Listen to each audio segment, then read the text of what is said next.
আমরা যখন আসাদুল্লাহ সাইফিকে যখন মূল্যায়ন করতে চাই, হতবা আল্লাহর জাকিরিন বান্দা আহলে জিকির আসাদুল্লাহ সাইফি হতে পারে, বক্তা হিসেবে এনেছি, তার কাছ থেকে জেনে নেব। কিন্তু দেখা যায় আসাদুল্লাহ সাইফি এক প্রোগ্রাম থেকে আর এক প্রোগ্রামে যায়, প্রোগ্রামের মধ্যে অঘরে বাচের মধ্যে ঘুমায়, ক্লান্ত শ্রান্ত দেহ নিয়ে মাঝে মধ্যে এ ওয়াক্তের নামাজ কাজা হয়ে যায়, ও ওয়াক্তে চলে যায়, জিকিরের খবর নাই, দরুদ শরীফের খবর নাই, মুরাকাবা মুশাহাদার খবর নাই, শুধুমাত্র আছে প্রোগ্রাম নিয়ে, ওয়াজ নিয়ে ব্যস্ত, মাহফিল নিয়ে ব্যস্ত।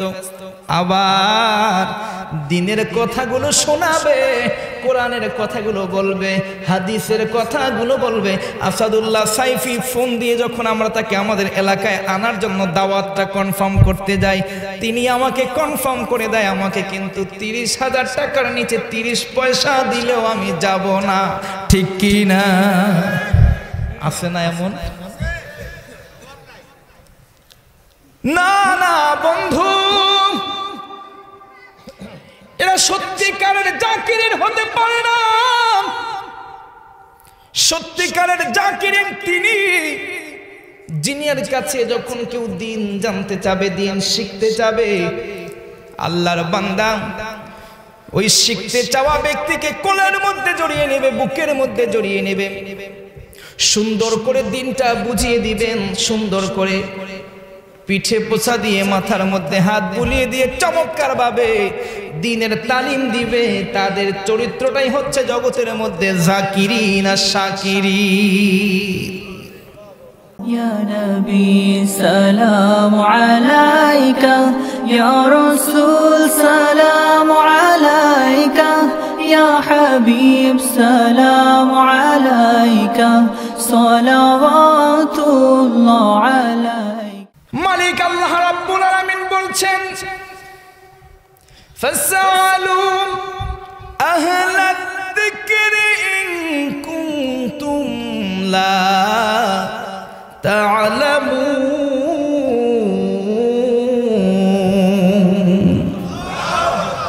তুমি প্রশ্ন করো, তুমি জানার বাসনা প্রত্যয় ব্যক্ত করো, তুমি জানতে চাও যে বিষয়টা তুমি জানো না, কার কাছে জিজ্ঞেস করবে? আহলাদ যিকরি, যারা জিকিরকারী। সুবহানাল্লাহ সুবহানাল্লাহ। যারা জাকিরিন। হুজুর, জাকিরিন মানে কি? যে ব্যক্তি জিকির করে? না না না, জাকিরিন হলো তিনি যার মধ্যে মহান মালিক আল্লাহ রাব্বুল আলামিনের স্মরণ, মহান মালিক আল্লাহ রাব্বুল আলামিনের বিধানাবলীর স্মরণ সব সময় স্থির থাকে, সব সময় জাগ্রত থাকে। আমরা মনে করি এটার ব্যাখ্যা এভাবে করা হয়, যারা জানে তাদেরকে জিজ্ঞেস করো। আসলে যদি জানলে ওয়ালাদেরকে বলা হতো, তাহলে তো বলা হতো ফাসআলু আহলাল ইলমি, আহলাল আলিমে, আহলাল ফাহমে। কিন্তু আল্লাহ তাআলা বলছেন আহলাদ যিকরি, যারা জাকিরিন, যাদের ভিতরে সব সময় আল্লাহ এবং আল্লাহ রসুলের সব কিছু, দ্বীনের শরীয়তের সব কিছু জাগ্রত থাকে এবং সেটা স্মরণের মধ্যে থাকে, তিনি হচ্ছেন আহলাদ যিকর। আর এই জাকিরিন বান্দার কাছে গিয়ে তুমি জিজ্ঞেস করো যে বিষয়টা তুমি জানো না।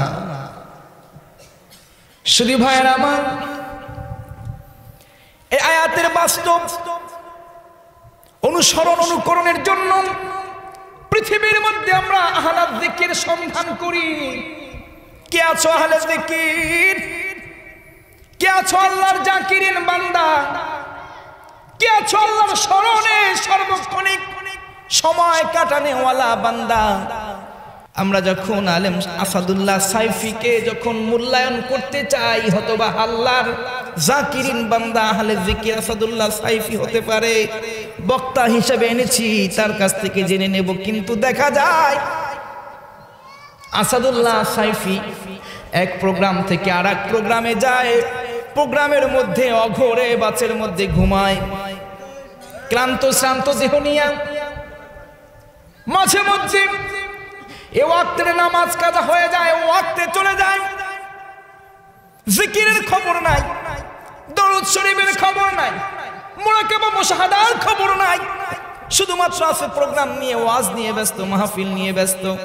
আবার দিনের কথাগুলো শোনাবে, কোরআনের কথাগুলো বলবে, হাদিসের কথাগুলো বলবে।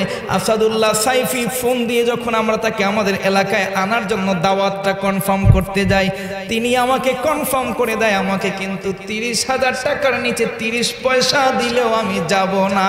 ঠিক কি না? আছে না এমন? না না বন্ধু, এরা সত্যিকারের জাকিরিন হতে পারে না। সত্যিকারের জাকিরিন তিনি, যিনির কাছে যখন কেউ দিন জানতে চাবে, দিন শিখতে চাবে, আল্লাহর বান্দা ওই শিখতে চাওয়া ব্যক্তিকে কোলের মধ্যে জড়িয়ে নেবে, বুকের মধ্যে জড়িয়ে নেবে, সুন্দর করে দিনটা বুঝিয়ে দিবেন, সুন্দর করে পিঠে পোছা দিয়ে, মাথার মধ্যে হাত বুলিয়ে দিয়ে চমৎকার ভাবে দ্বীনের তালিম দিবে। তাদের চরিত্রটাই হচ্ছে জগতের মধ্যে জাকিরিন আর শাকিরিন। শুধু ভাইরা আমার, এরা হচ্ছে শ্রেষ্ঠ মুমিন এই জগতের মধ্যে। এদের ব্যাপারে আল্লাহ রাব্বুল আলামিন বলছেন, এই মানুষগুলো, যে মানুষগুলো জিকির করতে করতে, আল্লাহর স্মরণ করতে করতে জীবনের সার্বক্ষণিক সময় আল্লাহর জিকির পালনের মধ্যে ব্যস্ত থাকে। কারণ আল্লাহ রাব্বুল আলামিন বলছেন, ফাইদা কুদিয়াতিস সালাতু ফান্তাশিরু ফিল আরদ ওয়াবতাগু মিন ফাদলিল্লাহ ওয়াযকুরুল্লাহা কাসীরান লাআল্লাকুম তুফলিহুন।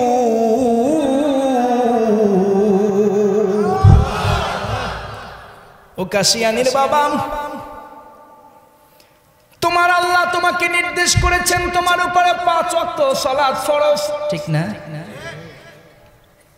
5 ওয়াক্ত সালাত তোমার জন্য মালিক ফরজ করে দিয়েছেন।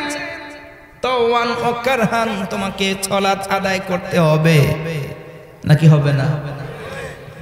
শুধু ভাইরা, সালাতের ব্যাপারে আল্লাহ রাব্বুল আলামিনের ঘোষণা এত কঠিন। কোন মানুষ যদি জীবনের শেষ মুমূর্ষ অবস্থার মধ্যে এসে পৌঁছে যায়, লোকটার শরীর নড়ে না, হাত নড়ে চড়ে না, পা নড়ে না, পায়ের বৃদ্ধাঙ্গুলি থেকে শুরু করে গলা পর্যন্ত আল্লাহর বান্দা নাড়াতে পারে না, কোনো দিকে ফিরাতে পারে না, ঘোরাতে পারে না। শরীরটা স্থির হয়ে গেছে, কিন্তু লোকটার সেন্সটা আছে। কি আছে? মানসিকতা আছে। সব কথা যা কিছু বোঝে, বলা হয় তা শুনতে পারে, বুঝতে পারে, কিন্তু নিজে বলতে পারে না। বাক শক্তি নাই, শ্রবণ শক্তি আছে, অনুধাবনের শক্তি আছে। মালিকের পক্ষ থেকে ফয়সালা, এই ব্যক্তির জন্য নামাজ ফরজ। কত কঠিন বিধান, তাই না? হুজুর, পা তো নাড়াতে পারলো না, হাত তো নাড়াতে পারে না, দেহ তো নাড়াতে চাড়াতে পারে না, লোকটা কেমনে নামাজ পড়বে? নবী আমার ডেকে বলে, বান্দা, এই যেই লোকটার অনুধাবন শক্তি আছে, সেন্স আছে, এই লোকটা ইশারায় ইশারায় কল্পনা করে করে নামাজ পড়বে, তবুও নামাজ সারা যাবে না। কত কঠিন বিধান, ঠিক না? জগতের মানুষ, পৃথিবীর কোনো কাজ নাই, কোনো কাজ নাই যেই কাজটা তোমার নামাজের সামনে প্রাধান্য পেতে পারে না। না না, পৃথিবীর সব কিছু হারাম হয়ে যায়, সব কিছু তোমার জন্য হারাম হয়ে যায়। এমনকি মুখের মধ্যে তুমি পানের মোটা মুখে নিয়েছো, এক গাল পান নিয়ে চাবাচ্ছ, পান তাম্বুল খাওয়া ভালো না? যদিও তামাক খাওয়া স্বাস্থ্যের জন্য ক্ষতিকর, তামাক চুন সুপারি কয়টাই ক্ষতি করে, একমাত্র পানের পাতাটা, পানের রসটা স্বাস্থ্যের জন্য উপকারী। তারপরও আমরা খাই, অনেকেই খায়। আমাদের বৃদ্ধ বাবাদের পান না খেলে পরে চলে না। পান খাওয়ার মধ্যে কোনো হারাম বেদাত কিছু নেই, খেতে পারেন, জায়েজ আছে, খাচ্ছেন, অনেক মজা করে খাচ্ছে। বৃদ্ধ মানুষগুলো বলে আমার যদি পান না দেন হুজুর ভাত 3 দিন না খেয়ে থাকতে পারে, মাগার পান না খেয়ে থাকা সম্ভব না, ঠিক কি না? চমৎকার মজাদার খাবারটা মুখের মধ্যে নিয়েছে, বান্দার জন্য নামাজ, তাকবীরে তাহরিমা বেঁধে দাঁড়ালো, গোটা নামাজটা, গোটা পানটা মুখের মধ্যে যেটা হালাল ছিল, জায়েজটাই মুখের মধ্যে দিয়েছে, মুহূর্তের মধ্যে সেটা হারাম হয়ে যায়, ঠিক না? এই রস আর ভেতরে নেওয়া যাবে? নিলে আমার ভাইরা বন্ধুরা বাবার হারাম হয়ে যাবে। এটাই বক্তব্য। এমন পৃথিবীর মধ্যে নামাজ, এমন এমন কতগুলো হালাল কাজ রয়েছে যা হারাম করে দেয়। নামাজ যখন তোমার সামনে এসে দাঁড়ায়, নামাজ সারা দুনিয়ার মধ্যে আর কিচ্ছু বাকি থাকে না, সব কিছু হারাম হয়ে যায়। একমাত্র বান্দার জন্য নামাজটা হালাল হয়ে যায়, ওয়াজিব হয়ে যায়। বান্দা যতক্ষণ নামাজ আদায় না করবে, দুনিয়ার সব কিছু তার জন্য হারাম অবস্থার মধ্যে থাকবে। দোকানদারি করলো, লোকটা হারাম করলো, ভাত খাইতে থাকলো, লোকটা হারাম খাইলো, ক্ষেতের মধ্যে কাজ করলো, লোকটা হারাম কাজ করলো। কারণ নামাজকে পিছিয়ে রেখে আপনার কোনো বাপের ক্ষমতা নাই, কোনো সাধ্য নাই।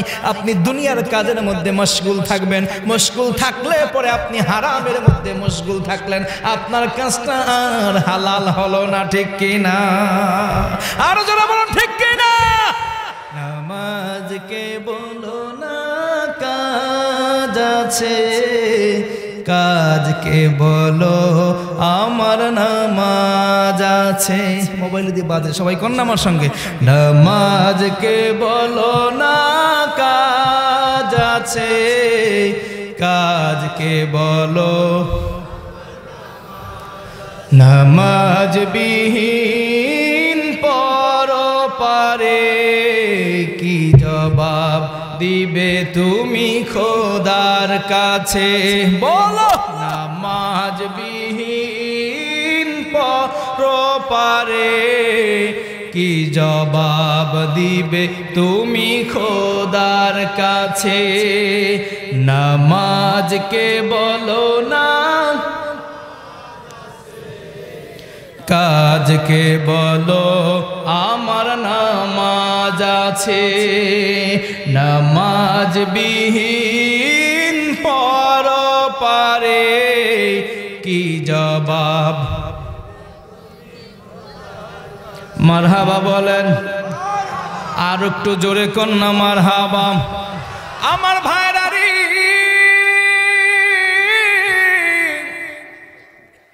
বান্দা ফরজ নামাজ আদায় করলো, মালিক আল্লাহ ডেকে বলে বান্দা এবার তোমাকে মসজিদের মধ্যে আর বসে থাকতে হবে না, মসজিদের মধ্যে তোমার জীবনটাকে এখন আর কাটানোর প্রয়োজন নাই। ফাইদা কুদিয়াতিস সালাহ, তুমি যখন তোমার নামাজ আদায় করে ফেললা, আমার নির্দেশ ছিল নামাজ তুমি আদায় করছো, ফান্তাশিরু ফিল আরদ, জমিনের মধ্যে বিচরণ করো, জমিনের মধ্যে ছড়িয়ে পড়ো। কারো আছে দোকান, দোকানে যাও, কারো আছে ক্ষেত খামার, ক্ষেতের মধ্যে চলে যাও, কারো আছে অন্য চাকরি স্থল, চাকরির জায়গায় চলে যাও, কারো আছে রাস্তায় ড্রাইভিং, ড্রাইভিংয়ে গাড়ির সিটের মধ্যে বসে যাও। বান্দারে ওয়াবতাগু মিন ফাদলিল্লাহ, আল্লাহর অনুগ্রহ সন্ধান করো, কারণ আমার মালিক আল্লাহ রাব্বুল আলামিন তোমার জন্য তার অনুগ্রহ রাজি, তোমার জন্য তার কল্যাণ রাজি, তোমার জন্য তার ফাজাইল গুলো, রহমত গুলো, নিয়ামত গুলো জমিনের মধ্যে ছড়িয়ে ছিটিয়ে রেখেছেন। নামাজি বান্দার জন্য ওটা হালাল, বেনামাজির জন্য ওটা, জোরে বলেন। মালিক নির্দেশ করেছে বান্দা জমিনের মধ্যে ছড়িয়ে পড়, ক্ষেতের মধ্যে ধানের গোটাগুলো রোপণ কর, কারণ এইখান থেকে যে ধানটা ফলবে তুই নামাজ পড়ে আসছো, তোর জন্য হালাল। তলাবু কাসবিল হালালি ফরিদাতুন বাদাল ফারিদা, জগতের মধ্যে হালাল উপার্জন আমার মালিক আল্লাহ রাব্বুল আলামিন বলেছেন ফরজের উপরের ফরজ। ও বান্দা, নবীর হাদিস শোনো, এই ফরজের উপরের ফরজটা অনুসন্ধান করতে হবে, তালাশ করতে হবে। আল্লাহ তোমার বাড়ির মধ্যে দিয়ে আসবে না, এটা তোমাকে জমিন থেকে কাইরা নিতে হবে, জমিন থেকে কুড়াইয়া নিতে হবে। কিন্তু জমিন থেকে কুড়াইতে যাইয়া তুমি নামাজকে ছাড়া যাবে না। নামাজ না ছাইরা বন্ধু যেই সময়টা পাও, অল্প সময়ের মধ্যে যখন তুমি আল্লাহর নিয়ামত রাজি সংগ্রহ করবা, এটা জগতের সব মুমিনদের জন্য আল্লাহর নির্দেশ। কিন্তু আর একটা নির্দেশ মালিক দিয়ে রাখছেন যে তুমি যখন তোমার অনুগ্রহগুলো সন্ধান করবা, রেজেকটা অন্বেষণ করবা, ব্যবসার মধ্যে লেগে থাকবা, ক্ষেতের মধ্যে কাজ করবা, রাস্তায় ড্রাইভিং করবা, ফাযকুরুল্লাহ কাসীরা, বেশি বেশি পরিমাণে জবানটাকে বাজে অনর্থক কথার মধ্যে লিপ্ত না রাইখা আমার মালিক আল্লাহর জিকিরের মধ্যে ডুবাইয়া দাও। আল্লাহ আপনাকে দেখছেন, নামাজের নির্দেশ দিয়েছেন কয়বার? জোরে কন্যা। সারাদিনে আর আপনাকে ডাকছে? আপনাকে বলছে যে ইচ্ছা মতো রাত দিন 24 ঘন্টা তুই জমিনে কাজ কর, তোর যা কাজ আছে সেই কাজের মধ্যে রাত দিন 24 ঘন্টা না খাইয়া ঘুমাইয়া না ঘুমাইয়া করতেই থাক, রহমত দিবেন কে? কিন্তু বান্দা যদি সম্ভব হয়, যদি তোমার সম্ভব হয়, লাআল্লাকুম তুফলিহুন, তোমার সফলতার জন্য আমি আল্লাহ তোমাকে একটা পথ বাতলে দেই। জগতের মধ্যে তোমার সাফল্যের জন্য আমি একটা রাস্তা তোমাকে সাজেস্ট করে দেই। যদি তুমি এই পথটা অনুসরণ করতে পারো, এই পন্থাটা গ্রহণ করতে পারো, তুমি সফল হয়ে যাবা, জগতের মধ্যে তুমি শ্রেষ্ঠ হয়ে যাবা, জগতের মধ্যে তুমি আলা পর্যায়ে চলে যাবা। সেটা কি? আযকুরুল্লাহ, আল্লাহর জিকির করো, আল্লাহর স্মরণ করো, কাসীরান, এর মধ্যে কোনো সীমা নাই, নির্দিষ্ট কোনো পরিমাণ নাই, অধিক পরিমাণে আল্লাহর জিকির করো। এখানে কিন্তু কোনো সংখ্যা দিছে? জিকিরের সংখ্যা দিচ্ছে আল্লাহ? জিকিরের আল্লাহর সংখ্যা দেয় নাই। আপনাকে আল্লাহর জিকির করতে হবে। আল্লাহর শুকর আদায় করলেন, আল্লাহর জিকির। আল্লাহর নিয়ামতগুলো পেলেন, নিয়ামতগুলো বক্ষণ করলেন, এটা আল্লাহর জিকির। আল্লাহর কালাম তেলাওয়াত করলেন, এটাও আল্লাহর জিকির। নফল নামাজের মধ্যে আছে আল্লাহর জিকির। আপনাকে যেই যেই জায়গার মধ্যে যেই যেই কাজগুলো মানুষেরা করতে বলছে, আল্লাহ ভরসা, ইনশাআল্লাহ, মাশাআল্লাহ, জাযাকাল্লাহ, হাইয়াকাল্লাহ, এমনি করে করে প্রত্যেকটা কথার মধ্যে যখন আপনি আল্লাহকে শামিল করে রাখবেন, তখনও এটা আপনার জন্য হয়ে যাবে আল্লাহর জিকির। অনেক মানুষ দেখবেন যে ভাই বিকেলে আমার এই কাজটা করে দেবেন, লোকটা বলে আচ্ছা ঠিক আছে আমি বিকেলে তোমাকে করে দেব। আপনি কিন্তু বললেন কি কথা? আপনার নিজস্ব ব্যবসায়িক কথা, তাই না? নিজস্ব ব্যবসায়িক কথা আপনি ভবিষ্যতে করবেন বলে আপনি এটা প্রতিশ্রুতি দিলেন। আপনি ঠিকই আপনার ওয়াদাও রক্ষা করবেন, কিন্তু এটা জিকির হলো না। আপনার এই কথাটা আপনার জবান থেকে বেরোচ্ছে, এই কথার সঙ্গে যদি একটা শব্দ আপনি যদি জুড়ে দিতে পারেন, তাহলে এটা জিকির হয়ে যায়। যদি আপনি বলতে পারেন ভাই আপনি ঠিকই বিকালে আসুন, আমি আপনার কাজটা করে দিব ইনশাআল্লাহ। কথা বুঝতে পারছেন? জিকির কিভাবে হয়? আপনার কাজগুলোই, আপনার কথাগুলোই আপনি একটু মডিফাই করে, একটু যদি আপনি চেষ্টা করেন, একটু সচেতনতার সাথে যদি আপনি খেয়াল করেন, আপনি জিকির বানিয়ে নিতে পারেন। আপনাকে কেউ বলল বাবাজি আমি এই কাজটা করেছি, আমার গাড়িটা আমি বানিয়েছি, আমার ক্ষেতের মধ্যে অনেক ফসল হয়েছে, আমার দোকানে আজকে অনেক ব্যবসা হয়েছে। আপনাকে একজন বললেন এখন আপনার কাছ থেকে তিনি কমেন্ট চাচ্ছেন, মতামত চাচ্ছেন, আপনি তার জন্য কিছু শুভ কামনা করবেন। আপনি শুভ কামনা করতে যাইয়া যদি তাকে আপনি সন্তুষ্ট করতে চান, তাকে সন্তুষ্ট করার সাথে সাথে আপনি আপনার মালিকের ইবাদতটাও করতে পারেন। যদি আপনি বলেন ভালোই তো, খুব ভালো হয়েছে, তোমার ফসলগুলো দেখে আমার খুব ভালো লেগেছে, বাজারে তুমি অনেক বিক্রি করতে পারবা, লোকটা সন্তুষ্ট, তাই না? তুমি পাস করেছো, তোমার চাকরি হয়েছে, খুব ভালো হয়েছে, তোমার পরিবারের তুমি দুঃখ দুর্দশা ঘুচাতে পারবা, লোকটা সন্তুষ্ট, ঠিক কিনা? কিন্তু আপনি আল্লাহকে সন্তুষ্ট এখনো করতে পারলেন না। আপনি যদি আপনার কথার মধ্যে বলে দেন মাশাআল্লাহ, তোমার চাকরি হয়েছে, আমি খুশি, তোমার পরিবারটাও খুশি, আপনার লোকটাও খুশি হয়ে গেল, আপনার মালিকও আপনার জন্য খুশি হয়ে গেল। আপনার এই দুনিয়ার কাজটা কি, আগমনের উদ্দেশ্য কি, তা কি আপনি ভেবেছেন? মা খালাকতুল জিন্না ওয়াল ইনসা ইল্লা লিয়াবুদুন।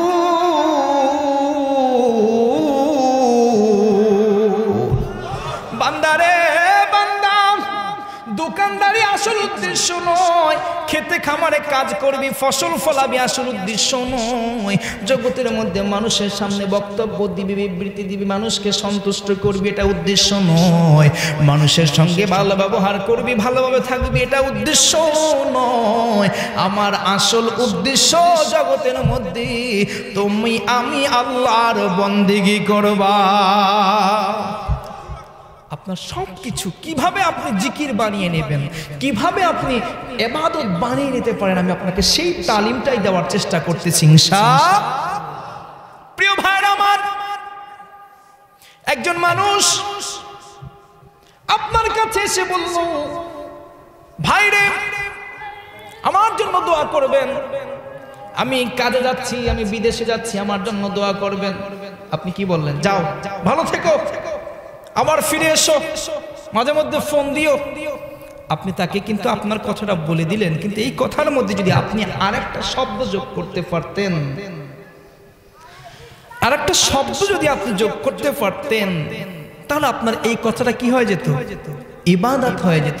কারো জন্য যখন আপনি শুভ কামনা করবেন, কারো জন্য যখন আপনি শুভ কামনা করবেন, শুভেচ্ছা বিনিময় করবেন, তখন আপনি তার ওই আপনার বক্তব্যের সাথে আপনি একটা শব্দ যোগ করবেন, ফি আমানিল্লাহ। কি যোগ করবেন? ফি আমানিল্লাহ। তাহলে আপনি যা কিছু বিবৃতি দিলেন, লোকটা সন্তুষ্ট হলো, ফি আমানিল্লাহ শেষকালে বলে দিলেন যে আল্লাহর আমানে, আল্লাহর নিরাপত্তার চাদরে আপনাকে সমর্পণ করে দিলাম, আমার আল্লাহ আপনার প্রতি সন্তুষ্ট হয়ে গেল। জিকির কিভাবে হয় আপনি কি দেখেছেন? আল্লাহ বলছেন আযকুরুল্লাহা কাসীরা, অধিক পরিমাণে বান্দা কাজে যখন নামবা, নামাজ পড়ে যখন তুমি তোমার কাজের মধ্যে নামবা, তখন আমার নামাজ পড়ার প্রয়োজন নাই, আমার কোরআন তেলাওয়াতের প্রয়োজন নাই, আমার এই রোজা রাখার প্রয়োজন নাই, আমার হজ করার প্রয়োজন নাই, আর কোন ইবাদতের প্রয়োজন নাই। একটা ইবাদত তুমি করো, সেটা হচ্ছে কি? আল্লাহর জিকির। আমি যদি একটু সচেতন হই আমার ভাইরা, আমরা যদি একটু সচেতন হই, আমরা আমাদের গোটা জীবনের সব কাজগুলোকে জিকির বানিয়ে নিতে পারি। সুবহানাল্লাহ।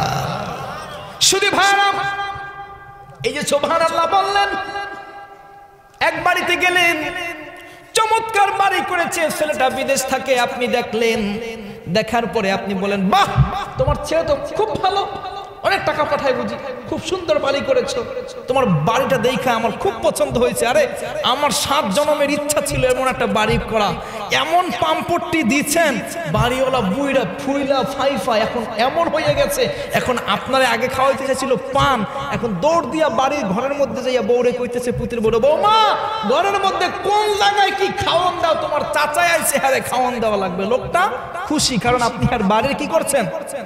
প্রশংসা করছেন।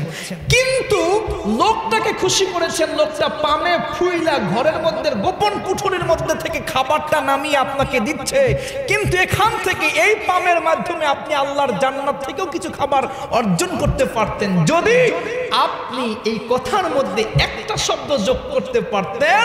শব্দটা কি? কন্যা সুবহানাল্লাহ। আপনি যদি বলতে পারেন সুবহানাল্লাহ, তোমার ছেলে এত চমৎকার বাড়ি বানিয়েছে, অনেক টাকা পাঠায় বুঝি, সুবহানাল্লাহ খুব সুন্দর একটা বাড়ি করেছো, তিনি যদি সুবহানাল্লাহ বলতে পারতেন, রাসূলুল্লাহ বলেছেন যখন বান্দা সুবহানাল্লাহ বলে ওই ব্যক্তি আপনার এই প্রশংসা শুনে সন্তুষ্ট হয়ে আপনাকে আপ্যায়ন করুক চাই না করুক, আপনার সুবহানাল্লাহ বলার কারণে আল্লাহ রাব্বুল আলামিন তার জান্নাতুল ফেরদাউসের বাগানে খালি জায়গার মধ্যে একটা বৃক্ষ রোপণ করেন, ফলদার বৃক্ষ, যেটা একটা দ্রুতগামী অশ্ব 500 বছর ওটা চক্কর দেওয়ার পরেও ওর ছায়াটা তিনি চক্কর দিয়ে আসতে পারবেন না। এইটা আওয়াজ হইল, আরো জোরে বলুন না। খুশি না বাজার?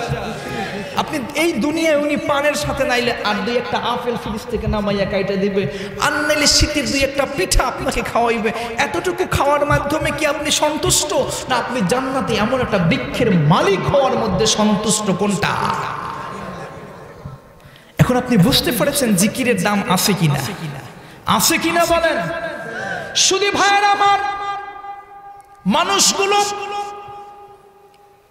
আজকে বর্তমানে মানুষগুলো বড় অলস হয়ে গেছে, ইবাদত বোঝে অনেক কঠিন। না না না, আল্লাহর ওলি হওয়া মানুষেরা মনে করে অনেক কঠিন, কিন্তু বাবা না, আল্লাহর ওলি হওয়ার জন্য, ইবাদত করে করে আল্লাহর সন্তুষ্টি লাভ করার জন্য কেমন কঠিন কিছু লাগে না, শুধুমাত্র লাগে একটা সেন্স, একটা হিউমার লাগে, একটা সেন্স লাগে, একটা মানসিকতা লাগে যে আমি আমার আল্লাহকে হাজির নাজির জেনে সবকিছু করছি, আমি আমার আল্লাহর জন্য সবকিছু করছি। দুনিয়ার সব কাজগুলো বান্দা আল্লাহর জন্য যদি করতে পারে তাহলে দুনিয়ার সব কাজই বান্দার আল্লাহর ইবাদত হয়ে যায়। সুবহানাল্লাহ বলেন। কারণ আমার মালিক আল্লাহ রাব্বুল আলামিন বান্দাকে বলছেন, ইন্না সালাতি ওয়া নুসুকি ওয়া মাহইয়ায়া ওয়া মামাতি লিল্লাহি রাব্বিল আলামিন।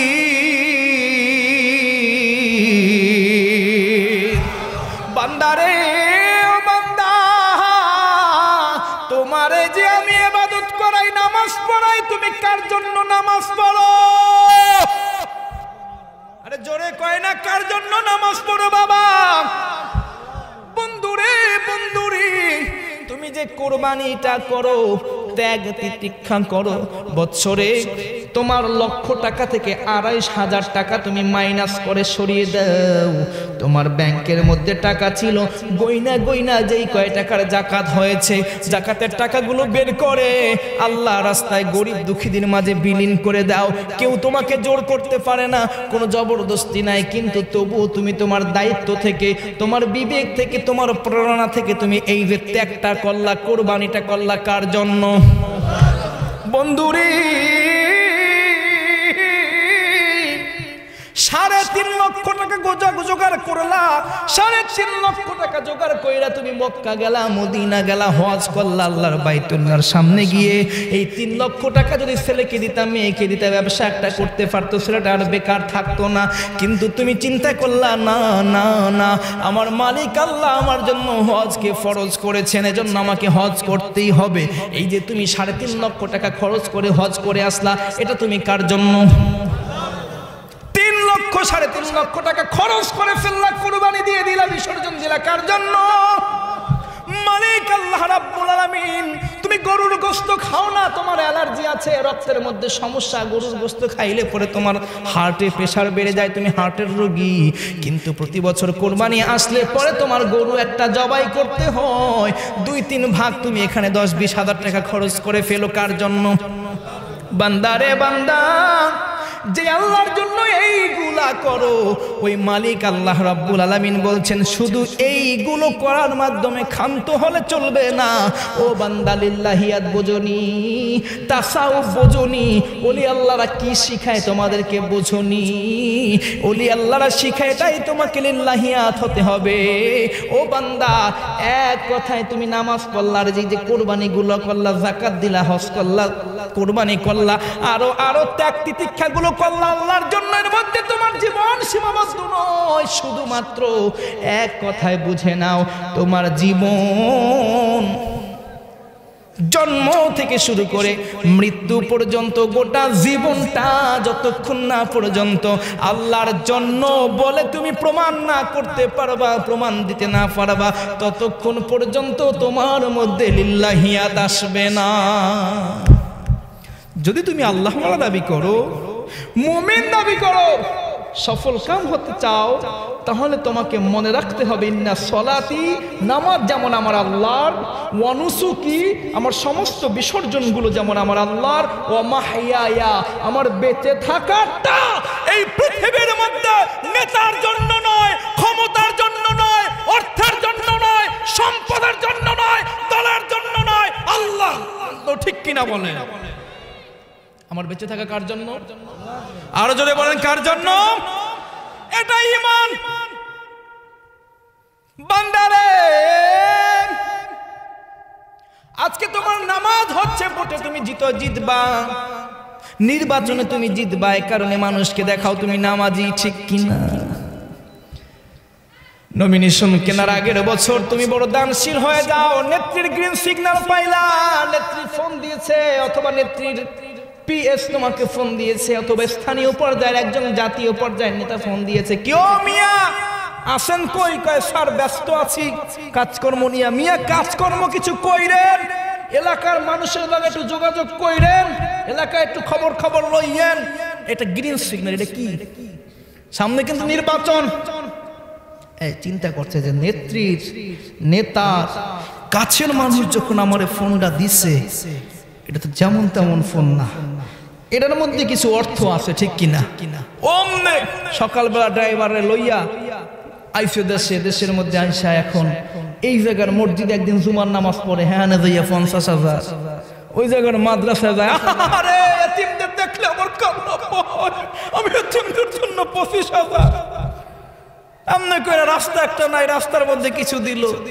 এই টাইপের ব্যাপক দানকারী হয়ে গেল গা, পুরো বাংলার হাতেম তাই হয়ে গেল হঠাৎ করে। কে সচেতন পাবলিক, আমার মতো চালাক পাবলিক যারা আছে, যে হঠাৎ করে যে সারা জীবনে এটার কোনো খবর ছিল না, সারা জীবন গ্রামের মানুষ কোনো হারে খুঁজতেও পায় না, বিপদে পড়ছে, অসুস্থ হয়ে মারা গেছে, ক্যান্সারের রোগী, ফোন দিছে, পরে কইছে, ধমক দিয়া বলছে, আরে তোকে মতো ফোন রিসিভ করার মতো টাইম কি আমার আসে নাকি? আমার ফোন দিয়ে বিরক্ত করে, আমার কাজকর্ম নাই। এই ধরনের মানুষটা হঠাৎ করে দিনের মধ্যে বদলে গেল, ব্যাপারটা কি? এখন বড় দানশীল হয়ে গেছে, হাতেমতে হয়ে গেছে, লক্ষ লক্ষ টাকা দান তো করতেছে। আর হুজুররা তো বলে যে দান করলে সব হয়, ঠিক না? মসজিদে দিলে কি গুনাহ হয়? কথা কন না, মসজিদে দিলে কি গুনাহ হয়? আপনি কেমনে ফতোয়া দিবেন যে এইবার আর যে মসজিদে 50,000 টাকা দান করছে, জীবনে 5 টাকার বেশি মসজিদে গিয়ে আপনি জুমার দিন দান করতে পারেন নাই, আর হ্যাঁ করলো কত? এখন আমাদের মাথায় পুরো টাস্কি খেয়ে গেছে যে ব্যাপারটা কি? বান্দারে, এই দানের মধ্যে পার্থিব লোক দেখানো উদ্দেশ্য নিহিত রয়েছে। এই দান করার মধ্যে লোক দেখানো একটা ভাব নিহিত রয়েছে। এই দানের ব্যাপারে আমি ফতোয়া দিতে চাই না কেমন কি সওয়াব পাবে, তবে এতটুকু বলতে পারি, লোক দেখানো রিয়া মিশ্রিত কোনো ইবাদত আল্লাহর দরবারে কবুল। জোরে বলেন মালিকুল লিল্লাহিয়াত হলো।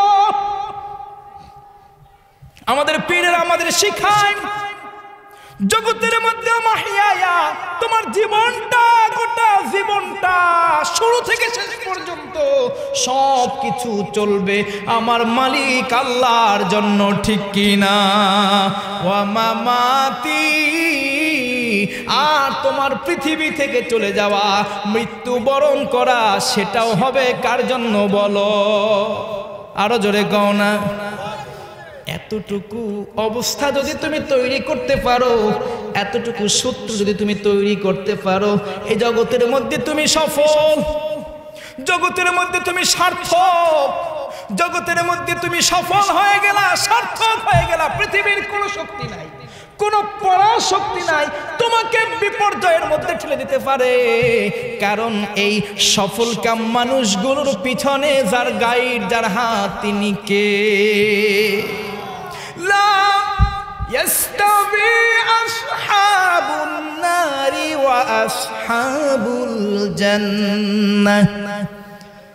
আসহাবুল জান্নাতি হুমুল ফাইজুন।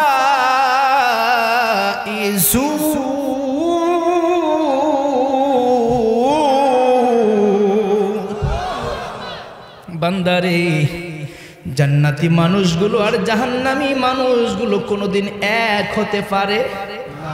ওরা এক না, ওরা সমান না, ওদের মধ্যে ডিফারেন্স আছে, পার্থক্য আছে। তবে জেনে রাখো, জগতের মধ্যে আসহাবুল জান্নাহ, যারা জান্নাতি মানুষ হবে, এই মানুষগুলো পৃথিবীর মধ্যে ফাইজুন, সফল কাম। জগতের মধ্যে এরা বিজয়ী, জগতের মধ্যে এরা শ্রেষ্ঠ, জগতের মধ্যে এরা দামি। এদেরকে ঠেকিয়ে রাখার মতো এই জগতের মধ্যে কোনো শক্তি নাই। সব শক্তিকে বিসর্জন দিয়া, সব শক্তিকে চূর্ণ বিচূর্ণ করে এই আসহাবুল জান্নাতি হুমুল ফাইজুন, জান্নাতি মানুষদের বিজয়ের পতাকা উড্ডীন করাবেন কে? ভাইরা রে, একটা কথা মনে রাখবেন, পৃথিবীর মধ্যে আমার মালিক আল্লাহ রাব্বুল আলামিন তার বান্দার বিজয় যখন কামনা করেন, তার বান্দার বিজয় যখন আল্লাহ তাআলা চায়, জগতের কোনো শক্তি নাই তার বান্দার বিজয়কে রুখিয়ে দিতে পারে। ঠিক কিনা বলেন? বাস্তব প্রমাণ নেন। এই জগতের মধ্যে আপনি ভয় পেয়ে আছেন, আপনি ভাবেন হুজুর প্রচুর নির্যাতনের মধ্যে আছি, নামাজ 5 ওয়াক্ত পড়ি, তারপরও অভাব অভিযোগ, ঠিক মতন আল্লাহকে ইবাদত করি, আল্লাহকে স্মরণ করি, তারপরও সমাজের মধ্যে আমার সম্মান নাই, আমার মান সম্মান কম, ঠিক মতন মানুষের উপকার করি, মানুষের সঙ্গে দ্বন্দ্বে জড়াই না, তারপরও মানুষেরা আমাকে নির্যাতন করে, মানুষেরা আমাকে হেয় প্রতিপন্ন করে, ছোট করে। হুজুর কেমনে বুঝলাম না, জান্নাতি কাজ করার পরে, আল্লাহর নেক আমল করার পরেও তো আমি সমাজের মধ্যে ভালো শান্তিতে নাই, সুখে নাই, আমি সমাজের মধ্যে বিপর্যস্ত। আমার বন্ধু, আমার ভাই, আপনাকে বলার জন্য একটু ঘটনার দিকে যেতে চাই, যাব কি না বলেন? এই জগতের মধ্যে বলেন তো, আপনার কাছে প্রশ্ন, আল্লাহর সবচাইতে নিয়ারেস্ট কাছের মানুষ একজন এই পৃথিবীর মধ্যে, আল্লাহর সৃষ্টি জগতের মধ্যে, তার নাম কি? সবাই কন্যা মালিক আল্লাহ রাব্বুল আলামিন সবার আগে কুল কায়নাত সৃষ্টির প্রথমে আল্লাহ তার সৃষ্টি থেকে, তার সৃষ্টি জগতের মধ্য থেকে যাকে সর্বপ্রথম সৃষ্টি করলেন তিনি হলেন মুহাম্মাদুর। এই মুহাম্মাদুর রাসূলুল্লাহ, আমাদের প্রাণপ্রিয় নবী মুহাম্মাদুর রাসূলুল্লাহ সাল্লাল্লাহু আলাইহি ওয়াসাল্লাম আল্লাহর হাবিব। ঠিক কিনা? হাবিব কেমন হাবিব? তার কাছের বন্ধু, নিয়ারেস্ট ফ্রেন্ড, ক্লোজ ফ্রেন্ড, কাছের ফ্রেন্ড, যাকে এক নজর না দেখলে পরে আমার আল্লাহর ভালো লাগে না। হাজার হাজার বছর হাতের মধ্যে নিয়া নূরে মুহাম্মাদীকে আমার মালিক আল্লাহ রাব্বুল আলামিন নিয়া জিকির করছি, ইয়া মুহাম্মদ, ইয়া মুহাম্মদ, ইয়া মুহাম্মদ। হাজার বছর, কোটি বছর ময়ূর রূপ ধারণ করে নূরে মুহাম্মাদী আমার মালিকের জিকির করছে, আল্লাহ আল্লাহ আল্লাহু লা, বলো আল্লাহ আল্লাহ।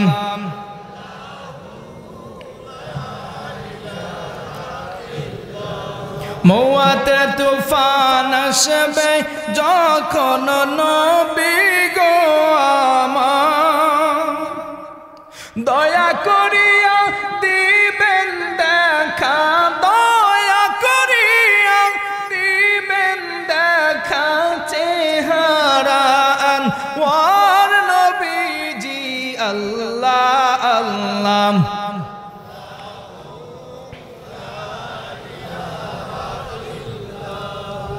আল্লাহ আল্লাহ।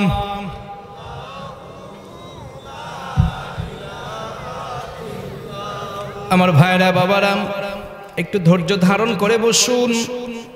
বন্ধু হে, আপনার জন্য বলছি, পয়গম্বর মুহাম্মদুর রাসূলুল্লাহ জগতের মধ্যে আল্লাহ তাআলার সবচেয়ে কাছের মানুষ, আপনি নিজে স্বীকৃতি দিলেন। এবার আপনার কাছে প্রশ্ন, আমার নবী এই দুনিয়ার মধ্যে যেই জায়গায় জন্মগ্রহণ করেছেন জায়গাটার নাম কি? কথা কয় না। যে জায়গার মধ্যে জন্মগ্রহণ করেছেন ওই জায়গাটার নাম মক্কা। কোরআন বলে আর একটা নাম, আপনি কি জানেন?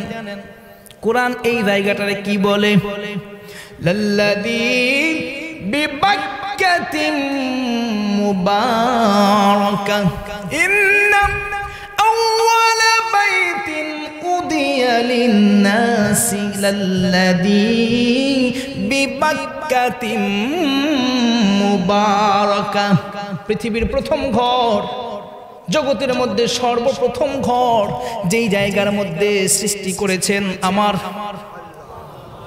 ওই ঘরটার নাম কি? কাবা, বাইতুল্লাহ। যেই জায়গার মধ্যে কালো ঘরটা আছে এটা হচ্ছে পৃথিবীর সেন্টার পয়েন্ট। মহাশূন্য পানি, গোটা সৃষ্টি জগৎ পানির মধ্যে ভাসমান। পানির ফেনাগুলো পানির খচানিতে তুফানে তুফানে ফেনা তৈরি হয়েছে। ফেনা তৈরি হয়ে সাগরের মহাসমুদ্রের মধ্যে একটা জায়গায় এসে ফেনাগুলো একত্রিত হয়েছে। একটার সঙ্গে একটা, একটার সঙ্গে একটা, একটার সঙ্গে একটা, এমনি করে করে ফেনাগুলো বিশাল বড় একটা জায়গা ধারণ করেছে। ফনাগুলোর উপরে সূর্যের প্রখর রশ্মি পড়েছে, প্রখর রশ্মি পড়ে ফনাগুলো শক্ত হয়ে গেছে। এইরকম ফনা এখনো পাওয়া যায়, কেউ দেখছেন? এইটাকে আমরা যেহেতু দক্ষিণবঙ্গের ছেলে, সাগরে এটা পাওয়া যায়। এটাকে বলে সাগরখানা। এই সাগরখানা খুব সাদা এবং খসখস খসখস একটা করে এরকম লম্বা হয়। লোকেরা যারা সাগরে যায়, গভীর সমুদ্রে যে দ্বীপগুলো আছে ওই দ্বীপগুলোর পাশে এগুলো পড়ে থাকে, অর্থাৎ ফনাগুলো হয়ে সাগরে, এরপরে এগুলো সূর্যের আলোতে শক্ত হয়ে যায়। শক্ত হয়ে এটা একটা বস্তুতে পরিণত হয় এবং সেটা সাগরের তীরে এসে ভেসে ওঠে। এইগুলো আমাদের দেশে লোকাল ভাবে শ্বাসকাশের জন্য এগুলো গুঁড়ি করে মানুষ খায়, শ্বাসকাশের নাকি উপকার হয়। যাই হোক না কেন, এটা বাস্তবে আছে। তো এই ফনাগুলো এরকম শক্ত হয়ে হয়ে বিশাল বড় একটা বস্তুতে পরিণত হলো। এই বস্তুতে পরিণত হতে হতে হতে হতে এর একটা স্থিরতা বেড়ে গেছে, পরিধিটা নিচের দিকে বেড়ে গেছে, এদিকে বেড়ে গেছে। সময় কি অল্প আর স্বল্প, সময় লাগছে কোটি কোটি বছর। এই যে যা কিছু বলছি এগুলো হতে, বাস্তবায়ন হতে সময় লাগছে কি কোটি কোটি বছর। মহাশূন্যের সৃষ্টি ইতিহাস।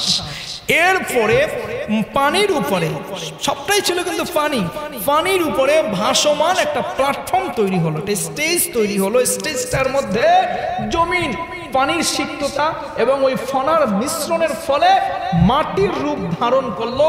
সময় লাগলো আবার কোটি কোটি বছর। এরপরে প্রথম যেইখানে ফনাগুলো এসে স্থির হয়েছিল ওই জায়গার মধ্যে আল্লাহ রাব্বুল আলামিন সৃষ্টি করলেন পৃথিবীর সর্বশ্রেষ্ঠ ঘর, যার নাম হচ্ছে বাইতুল্লাহ। শুধু ভাইয়ের আমার, এই বাইতুল্লাহ যেই জায়গার মধ্যে অবস্থিত ওই জায়গাটার নাম হচ্ছে বাক্কা।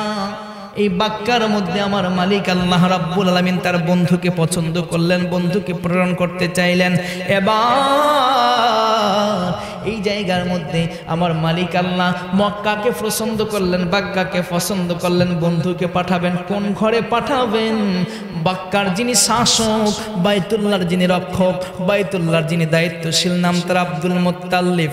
আব্দুল মুত্তালিবের ছোট্ট সন্তান, সর্বকনিষ্ঠ সন্তান হযরতে আব্দুল্লাহ, চেহারা সুন্দর, সুশ্রীমান একজন ফর্সা ছেলে, চমৎকার স্বভাব চরিত্র ভালো, সমাজের মধ্যে বিনয়ী, নম্র, ভদ্র ব্যবহার, মার্জিত আচরণের ছেলেটা আব্দুল্লাহকে আমার মালিক আল্লাহ রাব্বুল আলামিন পছন্দ করলেন। এই আব্দুল্লাহর মাধ্যমে বন্ধুকে পৃথিবীতে আনবে। ভাইরারে, হযরত আব্দুল্লাহ, খাজা আব্দুল্লাহ বিবাহ করলেন। যাকে বিবাহ করলেন আল্লাহ রাব্বুল আলামিন পরমা সুন্দরী, চমৎকার বিনয়ী, মহিষী রমণী বন্ধুর মা করবেন। বন্ধুর মা যাকে আল্লাহ বানাবেন, সম্পর্কগত দিক থেকে বন্ধুর মা হলে তিনি সম্মানিত কিনা, শ্রদ্ধাভাজন কিনা, তার সঙ্গে কি তুইয়ের বা তুমির সম্পর্ক না আপনির সম্পর্ক? কথা কয় না? সম্পর্কটা কেমন সম্পর্ক? আপনির সম্পর্ক, তুই তুমি চলবে না। বন্ধুর মা আল্লাহ রাব্বুল আলামিন বন্ধুর মাকে তেমনি ভাবে সৃষ্টি করলেন, সম্মানিত চরিত্র দিলেন, বিনয়ী একটা ভাব দিলেন। এরপরে আব্দুল্লাহকে এবং এই আমেনাকে জোড়া করলেন, বিবাহের মাধ্যমে সম্পর্কিত করলেন। এই গর্ভের মধ্যে অল্প কয়েকদিন মিলনের ফলে গর্ভ আসলো, সন্তান গর্ভের মধ্যে চলে আসলেন। মাত্র 6 মাস সন্তান গর্ভের বয়স। এর মধ্যে খবর এসে গেল আব্দুল্লাহ আর দুনিয়ায় আছে। ভাইরা রে, হযরত আব্দুল্লাহ নবীজির বাবা পৃথিবীতে নাই, সন্তান তিনি এখনো পরিপূর্ণতা অর্জন করেন নাই মায়ের গর্ভের মধ্যে। পৃথিবীতে আগমন তো দূরের কথা, সন্তানটা মায়ের গর্ভের মধ্যে এতিম হয়ে গেলেন। ধীরে ধীরে বাবা হারা অবস্থায় গর্ভের মধ্যে বেড়ে উঠলেন, দুনিয়ার মধ্যে আসলেন। দুনিয়াতে আসার পরে মক্কার রেওয়াজ হচ্ছে ভালোবাসা আর ভালো পরিবেশে থাকার জন্য মক্কার বিশিষ্ট ছেলেগুলোকে পাঠিয়ে দেওয়া হয় তায়েবে, শান্ত পরিবেশে প্রাকৃতিক আবহাওয়ার মধ্যে পাঠিয়ে দেওয়া হলো। সেইখানে 6 বছর পর্যন্ত সেথায় থাকলেন। 2-3 মাস হলো মায়ের কাছে চলে আসলেন। অল্প কয়েকদিন মায়ের কাছে আসার পরে এবার বুঝতে পারলেন, আমি আগে যাদের কাছে ছিলাম তারা আমার মা না, কিন্তু ওই সময় তো হালিমাকে মা বলে ডেকেছেন, হালিমাকে মা বলে ডেকেছেন, হালিমার স্বামীকে বাবা বলে ডেকেছেন। এবার যখন জানতে পারলেন 6 বছরের বুদ্ধিমান বালক, 6 বছরের জ্ঞানী বালক, 6 বছরের শ্রেষ্ঠ বালক, জগতের সমস্ত কিছুর মুআল্লিম, আল্লাহ রাব্বুল আলামিন তার বন্ধুকে পৃথিবীর কাউকে দিয়ে শিক্ষা গ্রহণ করার নাই সত্য, কিন্তু নবী আমার বলছেন, শোনো, বুইস্তু মুআল্লিমান, আমি তোমাদের জন্য গোটা জগৎবাসীর জন্য শিক্ষক হয়ে আমার মালিকের পক্ষ থেকে প্রেরিত হয়েছি। মূর্খ হলে তিনি কি শিক্ষক হয়?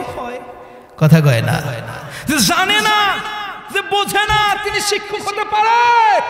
প্রত্যেক মানুষ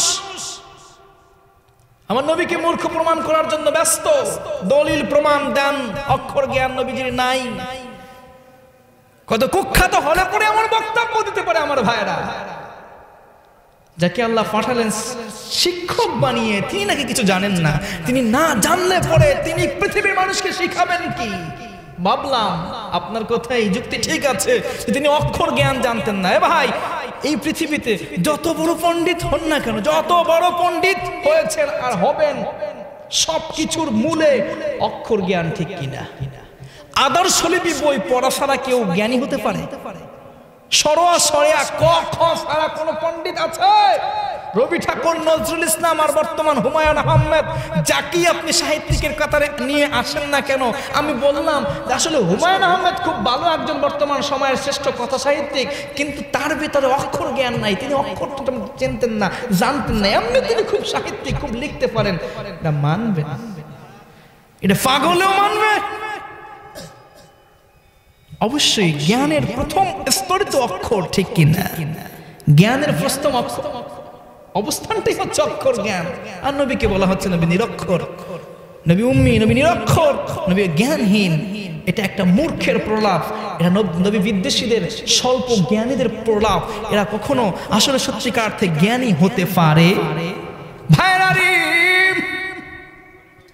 মানবতার মুক্তির দূত, রহমাতাল লিল আলামিন আমার নবী মায়ের গর্ভে এতিম হয়ে গেলেন, বাবা হারা। 6 বছর থাকলেন বাইরে, বাবা চিনলেন, মা চিনলেন। হঠাৎ করে নবীকে জানিয়ে দেওয়া হলো, মুহাম্মদ, এইটা তোমার আসল বাবা না, এটা তোমার আসল মা না। তাহলে আমার আসল বাবাকে, আসল মাকে? তোমার আসল মা হলো এই যে দেখো সুন্দরী রমণী, এই যে দেখো তরুণী যুবতী রমণী, এই আমেনাই তোমার আসল মা। মা, আপনি আমার মা? হ্যাঁ, আমি তোমার মা, আমি তোমার কলিজার টুকরা, তুমি আমার সন্তান, নয়নের পুত্রী, আমার সন্তান। মা, ভালো কথা মা, আপনি আমার মা। আমার বাবা কই? আমার বাবাকে আমার বড় দেখতে ইচ্ছে হয়। প্রশ্ন শুরু হয়ে গেল, মা বাবা কই? মা বলে, বাবা তোমার বাবা বাহিরে গেছে, আসবে, অপেক্ষা করো, ধৈর্য ধারণ করো, আসবে। সময় যাচ্ছে মা, আমি আপনাকে পেলাম, আমার তো আর দেরি হয় না, আমার তো বাবাকে দেখতে ইচ্ছে হয়। এতদিন পর্যন্ত যাকে বাবা বলে রেখেছি তিনি বাবা না, তিনি বাবা না, তিনি নাকি অন্য কেউ। তাহলে আমার আসল বাবাকে, তাকে তো আমার দেখতে মন চায়। মায়ের কাছে প্রশ্নগুলো তীরের মতো কলিজার মধ্যে ঢুকে যাচ্ছে, সহ্য করতে পারে না। কারণ বিধবা অল্প কয়েকদিনের সংসার, 6 মাসের সংসার। আমার ভাইরা তো অল্প সময়ের সংসারের মধ্যে বিধবা হয়ে গিয়েছে। যুবতী নারী আমেনা স্বামীর কথা যখন সন্তানের মুখ থেকে শুনে, মনে হয় যেন কলিজা পোড়া দাগটা আবার নতুন করে ক্ষত সৃষ্টি করে দেয়। মা সহ্য করতে পারে না, থামায়, বাবা থামো, থামো বাবা থামো। মুহাম্মদ বাচ্চা ছেলে খেলতে মাঠে যায়, বাচ্চাদের অন্যান্য শিশুদের বাবারা এসে এই মুহাম্মদের সামনে থেকে অন্যান্য খেলার সাথীদেরকে কোলে নিয়ে যায়, কিন্তু মুহাম্মদ একা পড়ে থাকে। দীর্ঘ সময় হয়ে যায়, মা আমার বন্ধুদের বাবা এসে তাদেরকে কোলে নিয়ে যায়। আমার বাবা কেন আসে না, তুমি তাকে কেন পাঠাও না? বাবা তোমার বাবা আসবে, একটু কাজে ব্যস্ত আছে। হঠাৎ করে একদিন রাত্র হয়ে গেছে, সন্ধ্যা নেমে রাত্র গভীর হয়ে গেছে, মুহাম্মদ বাবা ফিরে না। মা আমেনা দৌড়ে এসে মাঠের মধ্যে দেখে মুহাম্মদ ছেলেটা বসে আছে। বাবা গো, কেন বসে আছো তুমি বাবা? বলে মা, আমার বাবা যতক্ষণ এসে কোলে না নিবে ততক্ষণ পর্যন্ত আমি বাড়ি যাব না। বন্ধুরে, আমার নবীর মা কি জবাব দেবে? জবাব দেওয়ার পারে না, ডেকে বলে বাবা, ওরে বাবা, আমি কেমনে তোমার মা বাবার কাছে নিব? তোমার বাবা তো ইয়াসরিবের কারাগারের মধ্যে বন্দী। সন্তানকে আর একটা মিথ্যা কথা বললো, এবার সন্তান আবারও বায়না শুরু করলো, মা বাবার আসতে হবে না, আমি কারাগারে যাইব, আমি বাবাকে দেখে আসবো গো মা, আমারে বাবার কাছে নিয়ে যাও, বাবাকে আমি দেখতে চাই। আমার ভাইরা বন্ধুরা, বাবারা, সন্তান বাচ্চা মুহাম্মদুর রাসূলুল্লাহ, ভাবি পয়গম্বর মুআল্লিমুল মালাইকা, তাকে থামানো যাচ্ছে না। দিশানা পেয়ে শ্বশুরের কাছে গিয়ে বলে, আব্বা কি করব, কিছুই তো করতে পারি না। শ্বশুর আব্দুল মুত্তালিব ডেকে বলে, মা আমার নাতি জ্ঞান তার প্রখর, নলেজ তার তীব্র, মেধা তার খুব শক্তিশালী, বুঝ ব্যবস্থা এখনই একদম বুড়ো মানুষের মতো। আমার নাতি সবকিছু বোঝে, মিথ্যা বলে বলে একে দমিয়ে রাখা যাবে না, থামিয়ে রাখা যাবে না। যাও যাও, তুমি একটু মদিনা থেকে বেরিয়ে আসো, ইয়াসরিব থেকে বেরিয়ে আসো, আর সত্যটা আমার নাতির সামনে চাক্ষুষ দেখানোর ব্যবস্থা করে দাও। বন্ধুরে, নবী আমার মক্কা থেকে বিদায় নিয়ে কাফেলা, ছোট্ট কাফেলা বানাইয়া বাবার সঙ্গে দেখা করার জন্য মদিনায় চলে গেলেন, ইয়াসরিবে চলে গেলেন। ইয়াসরিবে আসার পরে কয়েকদিন থাকার পরে বাবার কবরের কিনারে আনলেন। আনার পরে ডেকে বলে, বাবা মুহাম্মদ,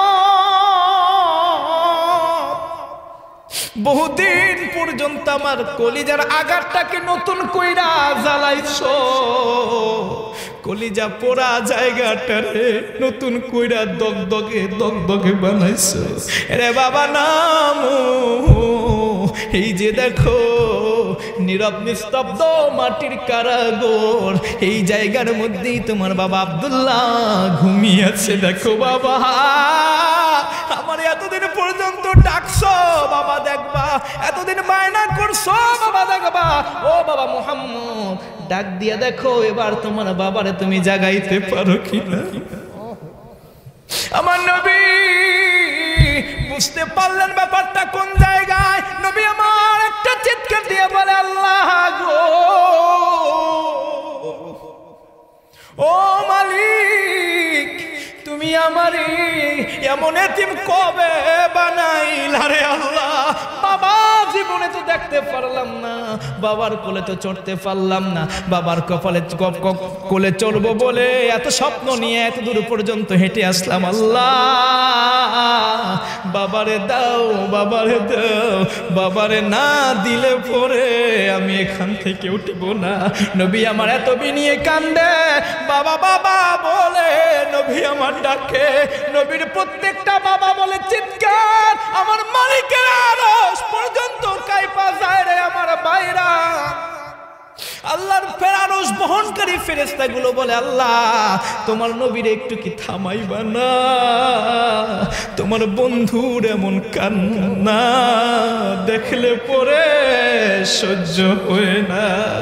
আল্লাহ গো তোমার বন্ধুর কান্না আমরার কলিজা ফাটাইয়া দেয়, আরশ বহন করার মতো ক্ষমতা হইরা যায়।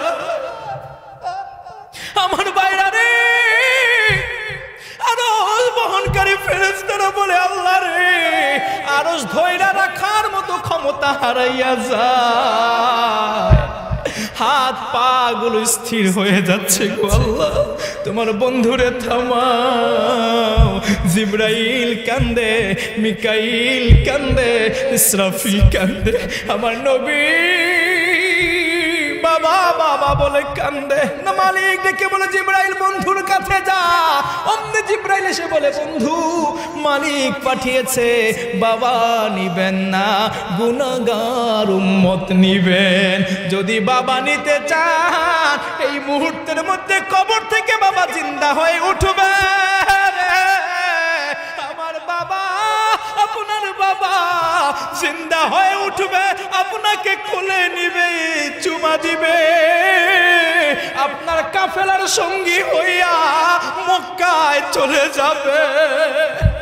কিন্তু অর্থ দিয়েছেন আল্লাহ, বাবা যদি নেন আরশের ময়দানে যেদিন গুনাহগার উম্মতেরা পাগল পাগল হইয়া নবী আপনারে খুঁজবে, নফসি নফসি করবে সব নবীরা। ওই দিন আপনারে যে আল্লাহ শাফায়াতের মালিক বানাইছে ও বন্ধু, ওই দিন জগতের সব মানুষগুলো থাকবে, আপনার উম্মতেরা কানবে, গুনার কারণে জাহান্নামের দিকে হাঁকাইয়া নেওয়া হবে। ওই দিন আপনারে একটা গুনাহগার উম্মতেরও জামিনদার হওয়ার সুযোগ দিবে না, শাফায়াতের সুযোগ দিবে না, গুনাহগার উম্মতের কাছে যাইতে পারবেন না। যে যে আমল নিয়ে আসবে তার আমল গুণে তার বিচার হবে, আপনি নবীর কোন ওই জায়গায় ক্ষমতা থাকবে না। এখনো বলেন উম্মত নিবে না, বাবার কোলে চড়ে বাড়ি যাইবে। বন্ধুরে ও আমার ভাই গভীর মনোযোগ লাগাও, নবী আমার কেমন পাগল উম্মতের দরদি, মায়ার নবী। ওই নবীর সুন্নাত ভুলে গেছো, ওই নবীর দিন থেকে সরে গেছো, ওই নবীর আর এখন স্মরণ করো না। জায়গার মধ্যে খাড়াইয়া খাড়াইয়া পল্টি লও, প্রতিদিন দিনের বিরোধিতা করো গো ভাই, প্রত্যেকটা দিন দিনের বিরুদ্ধে চলো। আমার নবী তোমার জন্য পাগল ছিল, আমার নবী তোমার জন্য পেরেশান ছিল। আমার বন্ধুরে নবী আমার মাকে ডেকে বলে মা এই জায়গায় আর থাকবো না গো মা, চলো মা চলো মক্কায় চলো, দাদার কাছে যাইব, বাবা লাগবে না। আমি বুঝেছি। জিবরাইল বলে আল্লাহরে গিয়া বলো রে জিবরাইল আমি বাবা চাই না, আমি আমার গুনাহগার উম্মতের চাই, আমার বাবা আমি চাই না রে, আমার বাবার কোলে চড়ার আর কোনো শখ নাই, আমার গুনাহগার উম্মত দোজখে যাইবে এটা আমি সইতে পারবো না। ও বন্ধু দয়ার নবী মায়ার নবী মাকে ডেকে উঠালেন। কান্নাকালীন সময়ে সায়েন্স বলে মেডিকেল সায়েন্স বলে, বিজ্ঞান বলে, ডাক্তাররা বলে যখন কেউ ইমোশনাল হয়ে যায়, বুকের মধ্যে যখন কান্নাটা এসে যায়, তখন বুকের মধ্যে কান্না একটা শক্তি, বুকের মধ্যে কান্নার শক্তি চলে এসে চোখের পানি ঝরিয়ে ঝরিয়ে তাকে কাঁদতে দাও। যদি কাঁদতে দেওয়া না হয় লোকটা স্ট্রোক করতে পারে, বুকটা ফেটে লোকটা মারা যাবে। কতক্ষণ কান্নার পরে বুকটা ভারী থেকে হালকা হয়ে যাবে, লোকটা সুস্থ হয়ে যাবে। এই কারণে বিজ্ঞান বলে যখন কারো বাবা মা মারা যায়, সন্তান যখন মারা যায় তাকে কাঁদতে দাও, তাকে একদম থামিয়ে দিও না। কারণ থামলে পরে লোকটাও কিন্তু স্ট্রোক করতে পারে, বুকটা ফেটে যেতে পারে, কলিজার মধ্যে হার্টের মধ্যে সমস্যা হতে পারে। নবীর মা হযরতে আমেনা কান্না কেবলমাত্র স্টার্ট করেছেন। 6 বছরের বিরহের বেদনা, স্বামীর কবর তিনিও আজকে প্রথম দেখেছেন। স্বামীর কবর দেখা সহ্য করতে পারে না, চোখের পানি জড়াইয়া জড়াইয়া কাঁদতে শুরু করছেন। এমন সময় অল্প একটু কান্নার পরেই সন্তান মাকে ডাক দিয়ে তুলে ফেললেন। মা আমেনার কলিজার বেদনাগুলো এখনো শেষ হয় নাই, বুকের ব্যথা চাপা দিয়া, যেহেতু সন্তান থাকতে চায় না, সন্তানের বায়না পূরণের জন্য উঠে দাঁড়ালেন, কিন্তু বুকটা ব্যথায় জর্জরিত, মনে হয় যেন দমটা বন্ধ হয়ে যাচ্ছে, কলিজাটা ফেটে যাচ্ছে। এই কলিজার ব্যথার কারণে মা আমেনার শরীরের মধ্যে জ্বর এসে যায়। এটাকে আমরা এখন বর্তমানে আপনি বলতে পারেন mini stroke. Amena mini stroke করে ফেললেন, জ্বর উঠে গেল। কাফেলা 80 মাইল দূরে এসে আবওয়া নামক স্থানে আমেনার পরিণতি খারাপ হয়ে গেল।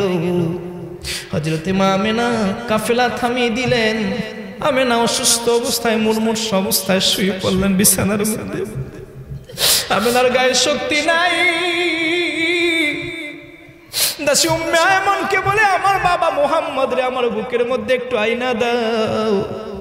বাবা মুহাম্মদ যখন বুকের মধ্যে আসলেন, মা আমেনা সন্তান, শিশু বাচ্চা, 6 বছরের বাচ্চাকে বুকের মধ্যে জড়াইয়া গালে চুমা দেয়, কপালে চুমা দেয়, আর মাথাটার মধ্যে দুটো হাত দিয়ে শুধু পোষা, মাথার মধ্যে হাত বুলায় আর বলে, বাবা রে, বাবা দেখার জন্য আসছো, বাবা দেখার তো শ্বাস মিটলো না, আজ বুঝি মা কেউ হারাবি। আমার মন বলে রে, আমি আর থাকবো না, তোরে গোসল করাইবো না, তোর মুখে খাবার থুইলা দিতে পারবো না, আজ বুঝি বিদায়, আজ বুঝি বিদায় গো বাবা, বিদায় দাও। আমার বাবা মুহাম্মদকে তোমার হাতে আমানত দিয়ে গেলাম, আমার বাবা মুহাম্মদ তার দাদার হাতে পৌঁছিয়ে দিবা। হযরতে আমেনা কথাগুলো বলতে বলতে জায়গার মধ্যে জীবনের শেষ নিঃশ্বাসটা ত্যাগ করলেন। আমেনার চক্ষুটা বন্ধ হয়ে গেল, শরীরটা নিস্তেজ হয়ে গেল, আমেনার মাথাটা বালিশের সঙ্গে মিশে গেল। আমেনা কথা বলে না। নবী আমার মায়ের বুকের মধ্যে, মা কথা বলো না, ও মা, মায়ের মাথাটা ধরে ধাক্কা দেয়, দেহটা ধরে ধাক্কা দেয়। উম্মে আয়মন বুঝে ফেললো, ডেকে বলে, বাবা রে, কেমন ভাগ্য নিয়ে আসছো, বাবার কবর দেখতে গেলি, আজকে মারেও কবর দিয়া বাড়িতে যাবি। বন্ধুরে, বন্ধুরে, বন্ধুরে, কোন জায়গা থেকে বলছি, এই জগতের মধ্যে বিপদে পড়লে পরে ভয় পেয়ে যাও, আল্লাহর প্রতি অখুশি হয়ে যাও। না না না, ও জাকিরিন বান্দা, তোমার জন্য বলি, তোমার জন্য ভয় পাওয়ার কিছু না, দুঃখ বেদনা তোমার জন্য কিছু না। আমার নবীর জীবনী তোমার জন্য সান্ত্বনা। আমার নবী মা হারিয়ে ফেললেন, মায়ের কবর দিলেন, আমার নবী কাঁদতেছেন কাঁদতেছেন, দাদার কাছে গেলেন। 8 বছরে দাদাও বিয়োগ হয়ে গেল। বাইরে চাচা আবু তালিবের ঘরে আমার নবী, এত দুঃখ জীবনে আমার নবী চাচা আবু তালিবের ঘরে 3টা বেলা খাইতে পারে না। তোমরাই বলছো নবী রাহমাতাল লিল আলামিন, নবীর না বানাইলে কুল কায়নাত আল্লাহ বানাইতো। নবীর না বানাইলে আল্লাহ জগতের স্বর্ণ বানাইতো, অর্থ করি বিত্ত বৈভব খাবার দাবার যার জন্য সৃষ্টি তিনি না খেয়ে থাকেন। এমনও দিন যায় চাচার ঘরে কোনো খাবার নাই, ক্ষুধার তাড়নায় যুবক মোহাম্মদ পেটের মধ্যে পাথর বান্দা জংলায় গিয়ে শুয়ে থাকে, পাহাড়ের ছায়ার মধ্যে শুয়ে থাকে, বকরিগুলোর পাশে গিয়ে শুয়ে থাকে। দেখো বন্ধু, অভাব দরিদ্রতা কার পেটে ভাত নাই, এত ভাত যার জন্য তৈরি হয়েছে তার নিজেরই পেটে ভাত নাই। বন্ধুর বিপদের মধ্যে দুঃখ হইও না, ধৈর্য হারাইও না, আল্লাহর প্রতি ভরসা রাখার জন্য কথাগুলো বললাম। আমার নবীর জীবন থেকে এগুলো তো বাস্তব কথা, তুমিও জানো আমিও জানি, সবাই জানে, কে না জানে। মশহুর কথা বলছি, মাহের কথা বলছি। 25টা বছর হয়ে গেল আমার নবী 3 বেলা একত্রে একদিনে 3 বেলা পেট পুরে খেতে পারে না। এই নবীর জীবনী তুমি খুলে দেখো, সিরাত ইবনে হিশাম খোলো, সিরাত ইসহাক খোলো, সব জায়গার মধ্যে দেখবা নবী 3টা বেলা কোনো দিন পেট পুরে খায় নাই।